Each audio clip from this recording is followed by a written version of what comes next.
Oh, it's weather time, Sally. So last week I was wrapped up. It was all thermals, everything, and now it just seems to have got a bit mild again. Yes, hasn't it? but not quite warm enough for the full Monty. No, a bit of a breeze in here. That's all I can think of. Oh, that sounds a bit chilly. a bit much for me. Yeah. So the weather's kind of all over the place, isn't it? It's getting hot and getting cold. We've got about 10 days until the shortest day of the year. Oh, wow. Any guesses as to when our sun rises, Lucrezia? On the shortest day? No, now. Oh, now. What time? 8:15. 8:15. Oh, bold. 8 o'clock. Oh. She was close. We'll give her that one. Here's the forecast.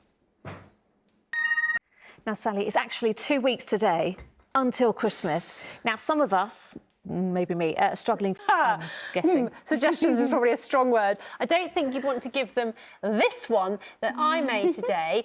These two, on the other hand, are rather beautiful. Mine's a bit of a mess. But what we did today was we didn't just mend these pots with gold glue. We broke them first and then fixed them and made them more beautiful.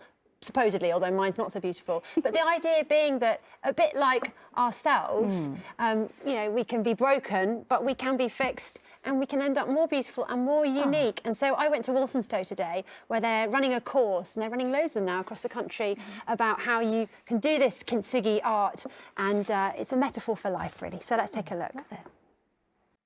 Hello again. I hope you had a lovely day. Oh, some people are eternally happy, aren't they? And we are very grateful to have them in our lives, despite the fact that it's going to be a bit wet at times this week. But it does become more settled towards the end of the working week and into the weekend. And it's not too chilly. Our temperatures are quite mild for this time of year, although they do dip a little bit midweek. Let's take a look at the detail for you. So for this evening, still some clear spells, perhaps a bit of patchy mist around. But overnight, we'll see a few showers starting to arrive. And then by the end of the night, you can see this here. This is a band of quite squally rain, and there may well be some hail in it, and you might hear some thunder as well towards the end of the night, and quite windy as it comes through. But by dawn or by the end of the night, those temperatures are picking up. So lows of 9 to 11. So not too cold first thing tomorrow morning, but a breezier day, wet for some as the day gets going.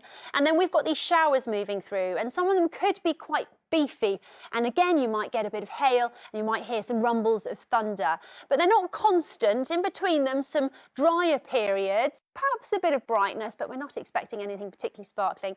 And again, these showers are gusty, but in between them there'll be a bit of a lull in those winds. Our temperatures are mild, highs of 10 to 12, so we are 2 or 3 degrees above average for the time of year. Now into the evening, still can't rule out some of these showers moving through, although the risk of thunderstorms does tend to fade. And then Wednesday's looking like a bit of a damp, sort of slightly miserable grey day, a bit murky for some as things kick off, and there'll be a bit of drizzle around, although nothing too heavy, hopefully. And then for Thursday, a bit of a damp start, but the day improving and things settling into Friday. That's it.